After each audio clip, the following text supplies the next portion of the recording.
বিশ্বনবী বদদোয়া করেছিলেন? তায়েববাসীদের বদদোয়া করেছিলেন? বদদোয়া করেননি। এত বড় বড় জুলুম বিশ্বনবীর উপরে করেছে, তারপরেও বিশ্বনবী বদদোয়া করেননি। কিন্তু বদদোয়া করছেন কেন?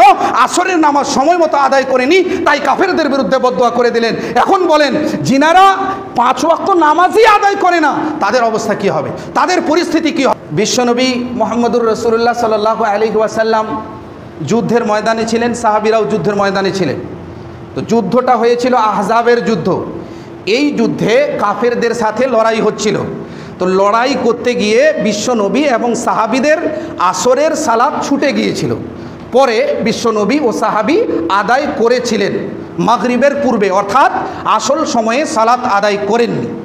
তো যখন বিশ্বনবী মাগরিবের পূর্বে এই সালাত আদায় করলেন, আসরের নামাজ আদায় করলেন, তখন বদদোয়া দিয়েছিলেন। কাদের বিরুদ্ধে বদদোয়া? কাফেরদের বিরুদ্ধে। কি বদদোয়া দিয়েছিলেন? মালা আল্লাহু কুবুরহুম ওয়া বুয়ুতাহুম, আল্লাহ রাব্বুল আলামিন যেন কাফেরদের কবরকে ও ঘর বাড়িকে আগুনে পরিণত করে দেয়, আগুন দিয়ে ভরে দেয়। কেন? কারণ হাবাসুনা শাগালুনা আনিস সালাতিল বুস্তা, তারা আমাদেরকে আসরের সালাত আদায় করতে দেয়নি সময় মতো, যার কারণে আল্লাহ রাব্বুল আলামিন তাদের কবরের মধ্যে, তাদের ঘরের মধ্যে আগুন দিয়ে ভরে দেন। তাহলে বিশ্বনবী কেন দোয়া করছেন একটু বুঝেন।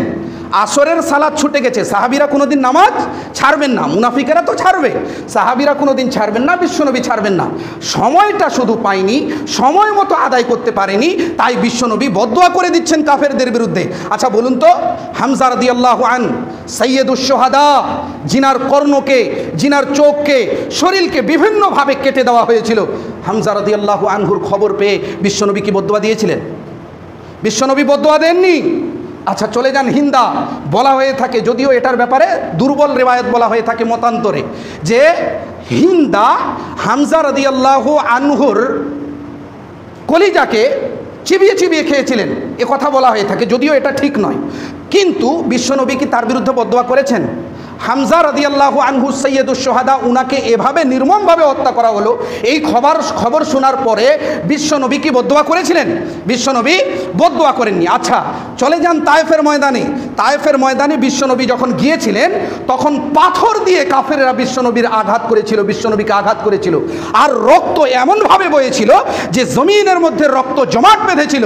আর এত রক্ত ঝরার পরেও বিশ্বনবী মুহাম্মদুর রাসূলুল্লাহ সাল্লাল্লাহু আলাইহি ওয়াসাল্লামের নিকটে দুই ফেরেশতা আসলেন, আর আসার পরে বললেন, নবী আপনি যদি চান তাহলে এদেরকে 2 পাহাড়ের ভিতরে পিষে দেওয়া হবে, এদের 2 পাহাড়ের মধ্যে মিশিয়ে দেওয়া হবে, কুচলে দেওয়া হবে, আপনি একবার অনুমতি দেন। বিশ্বনবী বদদোয়া করেছিলেন? তায়েববাসীদের বদদোয়া করেছিলেন? বদদোয়া করেননি। এত বড় বড় জুলুম বিশ্বনবীর উপরে করেছে, তারপরেও বিশ্বনবী বদদোয়া করেননি। কিন্তু বদদোয়া করছেন কেন?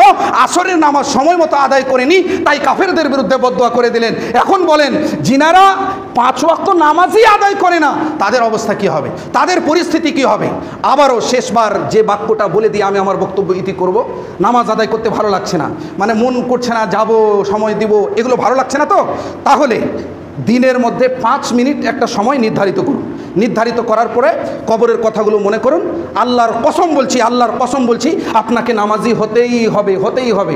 কারণ কবর একটা এমন বিষয়, জুরু কুবুরাকুম ফাইন্নাহু তুযাক্কিরুল মাউতা, তোমরা কবরের জিয়ারত করো, কেননা মওত তোমাদের মনে আসবে। তাহলে 5 মিনিট, 24 ঘন্টার মধ্যে 5 মিনিট প্রতিদিন কবরকে নিয়ে ভাববেন, মওতকে নিয়ে ভাববেন, দেখবেন আপনি নামাজি হয়ে যাবেন। আপনাকে পৃথিবীর গান বাজনা, ডেক, এগুলো ভালো লাগবে না। আল্লাহ রাব্বুল আলামিন তুমি আমাদের সকলকে 5 ওয়াক্ত নামাজি হওয়ার তৌফিক দান করো, আমিন।